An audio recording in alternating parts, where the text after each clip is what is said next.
Me llamo Jaime Julio es mi apellido, soy abogado y hoy 24 de julio de 2026 grabo esta cápsula sobre derechos humanos.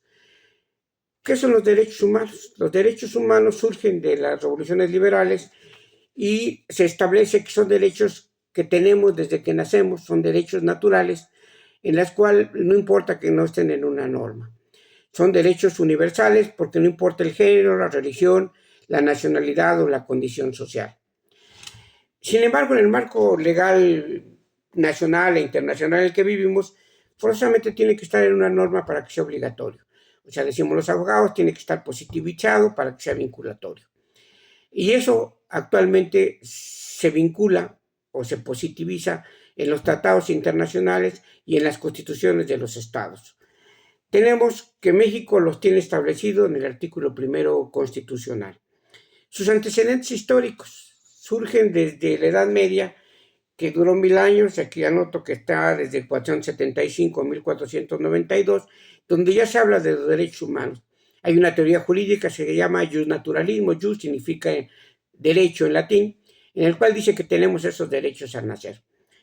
Pero salen claramente con la Revolución Francesa en 1789, con los principios que ustedes han escuchado de libertad, igualdad y fraternidad como derechos universales, y que los plasman en una declaración constituyente de los derechos del hombre y del ciudadano como un documento principal de esta Revolución Francesa.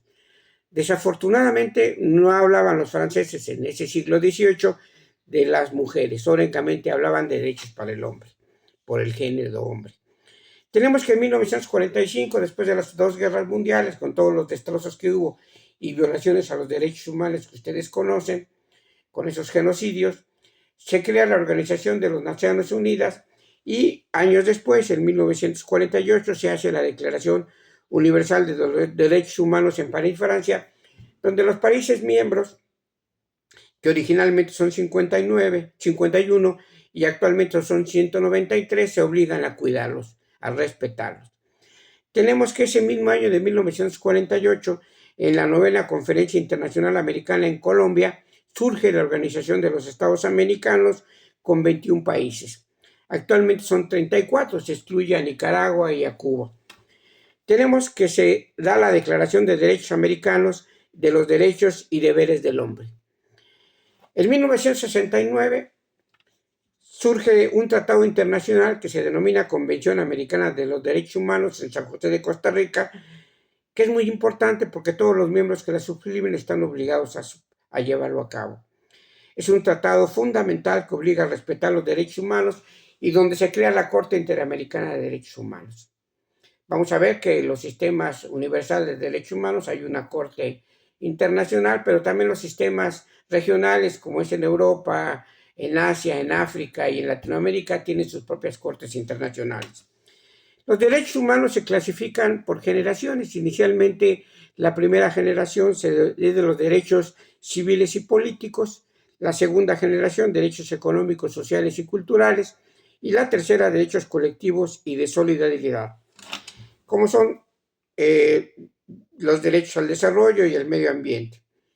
Actualmente se habla de 7 generaciones ya, incluso más, pero hablaremos ahorita de 7, que son en la cuarta, los derechos digitales y de información; la 5, el derecho de minorías y grupos marginados, como son los indígenas; el sexto, los derechos intergeneracionales, como es el derecho a un desarrollo sustentable, que tiene que ver con un crecimiento económico, pero cuidando el medio ambiente; y el séptimo, de la paz y seguridad, que no existan conflictos violentos y armas nucleares, que como actualmente tenemos y ha sido la historia del hombre, pues bueno, no vemos para cuándo. Pero bueno, es un derecho humano que está establecido y como nuestra Constitución va a estar el derecho a la no violencia.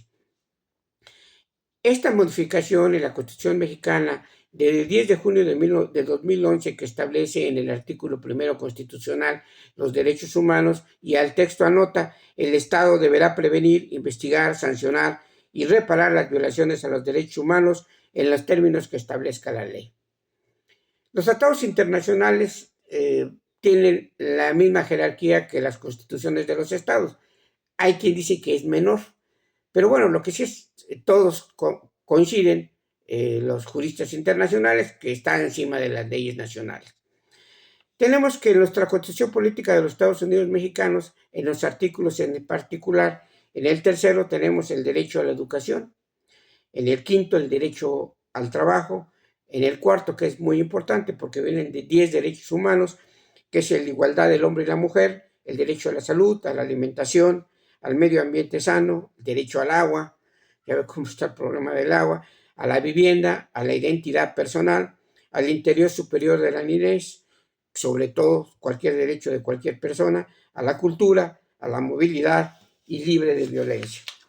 En el artículo sexto constitucional está el acceso a la información, que ya ve que antes estaba cuidado por el Instituto Nacional de Acceso a la Información, pero pues los desaparecieron desafortunadamente. El séptimo, libertad de expresión. El 13, acceso a la justicia mediante los juzgados locales y federales.